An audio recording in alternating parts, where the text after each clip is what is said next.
আজি মই আপোনালোকৰ লগত শ্বেয়াৰ কৰিব বিচাৰিছো এডোখৰ যাদুকৰী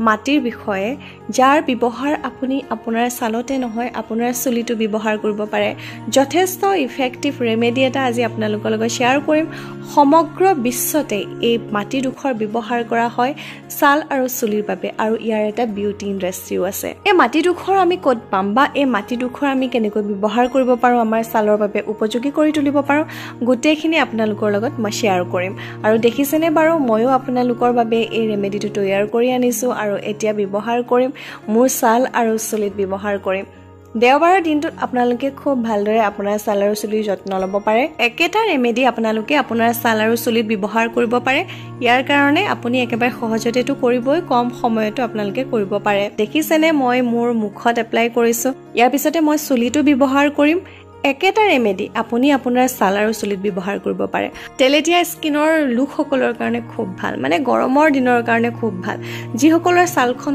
অত্যন্ত ঘামে যিসকলৰ ছালত পিম্পলছ একনি প্ৰবলেম আছে তেওঁলোকেটো ব্যৱহাৰ কৰিবই আপোনালোকৰ বাবে খুব ভাল হয় আৰু যদি আপোনাৰ স্কিনখন ড্ৰাই হয় তেতিয়া আপোনালোকে কি ব্যৱহাৰ কৰিব তেতিয়াও আপোনালোকক কম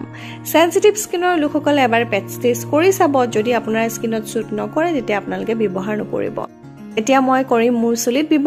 ব্যৱহাৰ কৰাৰ আগতে দেখিছেনে এই যেটো তেল মই আপোনালোকৰ লগত শ্বেয়াৰ কৰিছিলো সেই তেলবিট মই লৈছো অকনমান হাতত লৈ পেলে মই চুলিত এতিয়া মাসাজ দিম যদি আপোনাৰ ওচৰত এই তেলবিট নাই তেতিয়া একো কথা নাই আপোনালোকে নাৰিকল তেল লৈও আপুনি খুব ভালদৰে আপোনাৰ চুলিখিনিত মালিশ কৰিব এতিয়া দেখিছেনে মই এপ্লাই কৰিম কিন্তু এপ্লাই কৰাৰ আগতে মন কৰিব যাতে চুলিখিনি আপুনি ভালদৰে ফনিয়াই লয় আৰু ফনিয়াই লোৱাৰ পাছতে এদৰে মই যিদৰে দেখুৱাইছো আপোনালোকক ঠিক সেইদৰে আপোনালোকে ব্যৱহাৰ কৰিব আপোনালোকে খোপা বান্ধিয়ে ল'ব কিন্তু মই এদৰে আপোনালোকক দেখুৱাইছো আৰু দেখিছেনে বাৰু মই মুখটো এপ্লাই কৰিছো আৰু চুলিটো এপ্লাই কৰিছো যথেষ্ট উপযোগী আপোনাৰ ছালৰ বহুতো সমস্যা নাইকা কৰিব আপোনাৰ ছালখনত যদি পিম্পলছ একনি প্ৰবলেম আছে বাস আপোনাৰ ছালখন বহুত বেছি তেলেটিয়া অত্যন্ত আপোনাৰ ছালখন ঘামি থাকে মানে গৰমৰ দিনৰ কাৰণে খুব ভাল আপোনালোকে খুব ভালদৰে আপুনি আপোনাৰ স্কিনত এপ্লাই কৰিলে চাব আপোনাৰ ছালখন যথেষ্ট বগা আৰু উজ্জ্বল কৰি তুলিব আপোনাৰ ছালৰ বহুতো সমস্যা নাইকা কৰিব ঠিক সেইদৰে আপোনাৰ চুলিৰ সৌন্দৰ্য বৃদ্ধিৰ কাৰণে আপোনালোকে এই ৰেমেডিটো ব্যৱহাৰ কৰিব পাৰে পুৰণি দিনত এই যাদুকৰী মাটিবিধেৰে চুলি ধুইছিলে তেতিয়া দিনত শ্যাম্পু নাছিলে নহয় এই মাটিবিধ ব্যৱহাৰ কৰিছিলে আৰু এতিয়া দেৰিকৈ নাথাকোৱে বিশেষ যাদুকৰী মাটিবিধ হৈছে মুলতানী মিট্টি এই মুলতানী মিট্টিবিধ ক'ত পায় জানে নাই প্ৰথমতে পোৱা হৈছিলে পাকিস্তানত পোৱা গৈছিলে মুলতান নামৰ এখন চহৰ আছিল আৰু যিখন চহৰৰ লোকসকলে এই মুলতানী মিট্টি ব্যৱহাৰ কৰিছিলে এয়া হৈছে মুলতানৰ মাটি ইয়াৰ পিছতে সমগ্ৰ বিশ্বতে মুলতানী মাটি কিদৰে জনপ্ৰিয় হ'ল সেইখিনিও মই আপোনালোকক জনাব বিচাৰিছো মুলতানত বেপাৰ কৰিবলৈ বহুতো লোক আহিছিল আৰু তেতিয়া তেওঁলোকে এটা কথা জানিছিলে মুলতানী মাটিয়ে লেতেৰা খুব ভালদৰে সাফা কৰিছিল আৰু লাহে লাহে মুলতান চহৰৰ মহিলাসকলে তেওঁলোকে চুলি ধুবলৈ ব্যৱহাৰ কৰিছিল আৰু চুলি ধুবলৈ যেতিয়া ব্যৱহাৰ কৰিছিল দেখিছিল চুলিখিনি খুব ভালদৰে সাফা কৰিছিল লাহে লাহে সকলোৱে ৰিজাল্ট পাবলৈ ধৰিলে ছালৰ বিভিন্ন সমস্যাবোৰ নাইকা কৰিবলৈ ধৰিলে বা চুলিৰ বিভিন্ন সমস্যাবোৰ নাইকা হোৱা দেখিলে যেতিয়া এই সকলোখিনি দেখিবলৈ পালে লাহে লাহে ইয়াৰ জনপ্ৰিয়তাটো বাঢ়িবলৈ ধৰিলে সমগ্ৰ বিশ্বতে মুলতানী মাটিৰ ব্যৱহাৰ কৰা হয় ইয়াৰ বিউটি ইণ্ডাষ্ট্ৰীও আছে সেইবাবে আজি ময়ো ভাবিলো যে এই মুলতানী মাটিৰ এটা ধুনীয়া ৰেমেডি আপোনালোকৰ লগত শ্বেয়াৰ কৰো মুলতানী মাটি আপুনি আপোনাৰ ছালত একেবাৰে শুকাই যোৱালৈ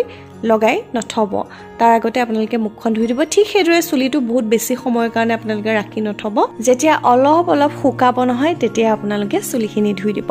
এতিয়া বলক আমি ৰেমেডিবিট কিদৰে প্ৰস্তুত কৰিছো চাই লওঁ এই ৰেমেডিবিট বনাবৰ কাৰণে মই লৈছো এই যাদুকৰী মুলতানী মিট্টি লৈছো অলপ খৰকৈ লৈছো কিয়নো মই মোৰ চুলিত আৰু মুখটো ব্যৱহাৰ কৰিলো আৰু ইয়াৰ পিছত মাত্ৰ এটা বস্তু ব্যৱহাৰ কৰিম ভালদৰে মন কৰিব এতিয়া যদি আপোনাৰ স্কিনখন ড্ৰাই হয় মানে যদি স্কিনখন বহুত বেছি শুকান হয় তেতিয়া কিন্তু আপোনালোকে দৈ গাখীৰ ব্যৱহাৰ কৰিব যদি আপোনালোকৰ স্কিনখন অইলি হয় তেতিয়া আপোনালোকে গোলাপ জল ব্যৱহাৰ কৰিব নৰ্মেল স্কিনৰ লোকসকলে কেঁচা গাখীৰ ব্যৱহাৰ কৰিব পাৰে মই লৈছো কেঁচা গাখীৰ ইয়াৰ এটা খুব ধুনীয়া পেষ্ট বনাম অকনমানো যাতে গোটা ৰৈ নাযায় সেই কথাটো মন কৰিব অলপ সময় লাগিব কিন্তু আপোনালোকে ভালদৰে দুইটা বস্তু মিক্স কৰোতে খুব ভালদৰে আপোনালোকে লৰাই